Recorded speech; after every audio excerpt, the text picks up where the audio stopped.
the title of this review, you might be wondering which of the Mystery Dungeon games we'll be reviewing today. Well, knowing me and knowing the games I've reviewed so far, you probably expect it to be the first one. And you'd be right. It doesn't really matter, does it? Because we all know all the Mystery Dungeon games are exactly the same, but with different boxes and titles. Seriously, it's going to be the most samey game series since, well, the other Pokemon games. Now, I'll be starting with the first part of the game, appropriately enough. Now, it is loads of fun finding out what Pokemon you are, and even more so playing as that Pokemon in the game. Here's what I'd like to say. Unfortunately, the game doesn't seem to have any idea what Pokemon you are, as every time you play it gives you a completely different answer. Next up, the gameplay.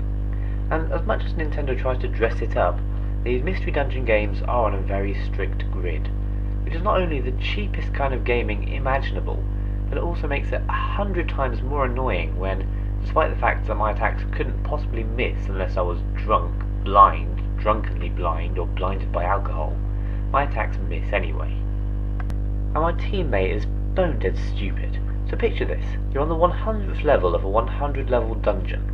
Both you and your teammate have got about 1 health point left, and your teammate, instead of joining you in your dramatic, slow motion David Hasselhoff style walk towards the final staircase, decides to pick a fight with a giant, monstrous Pokemon that's way out of her league.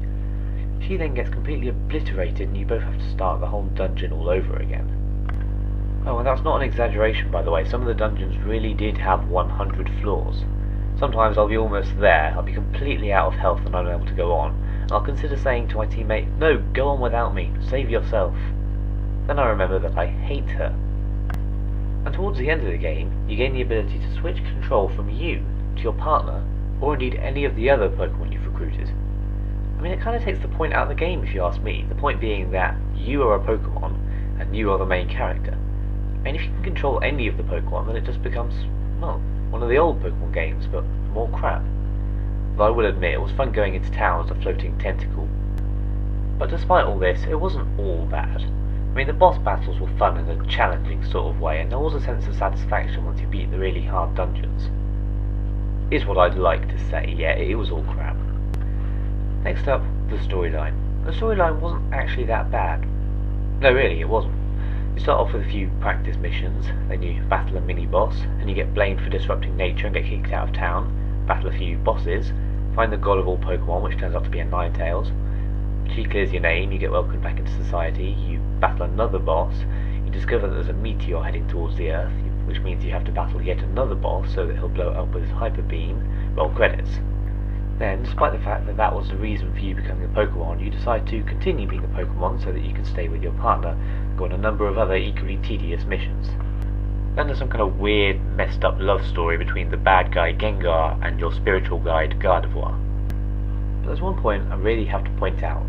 I woke up one morning and I was greeted by a Whinel and a Wobbuffet, and instead of just telling me what they wanted me to do, they told me that they'd left the job description on the bulletin board at the post office. Me and my teammate went down there, and there was nothing there. So, assuming it would help, I went off and did about 1,000 side quests, came back, and there was still nothing there. Assuming this was some kind of glitch or hiccup in the game, I started over and played the whole game up to that point again, and there was still nothing there. So I played again, and there was never anything there. It must have been on like my 5th game that it dawned on me that there was a second side to the bulletin board. Well, you know what, partner, you could have told me that sooner, couldn't you have? Now, I'll end on a key point, or what I think is a key point, that can be boiled down into 3 words. Randomly generated dungeons. They suck. Avoid them. Seriously. Computers cannot design games for humans. They just can't. The irony is that while every level is different, every single level is bloody the same. My freaking fish tank makes a more imaginative dungeon than those things do. Now to review the game. While you may at first think you're actually enjoying the game, what you are in fact experiencing is what we call an addiction paradox. And when I say we, I do of course mean me.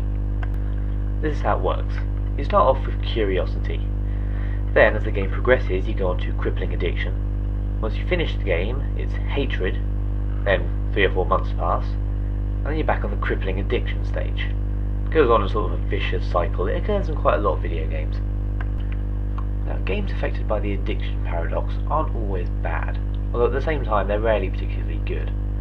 With Mystery Dungeons, all the bad qualities I described kind of clash together, and what you're left with is actually something rather playable. Here's what I'd like to say. Yeah, it gets 3 points for the storyline, and that's it. In fact, if Nintendo were on stage right now, I would be at the front row with a sack of Rotten Tomatoes. Oh, and I know this isn't exactly Nintendo's fault, but at one point I actually did die on the 99th level of a 100 level dungeon.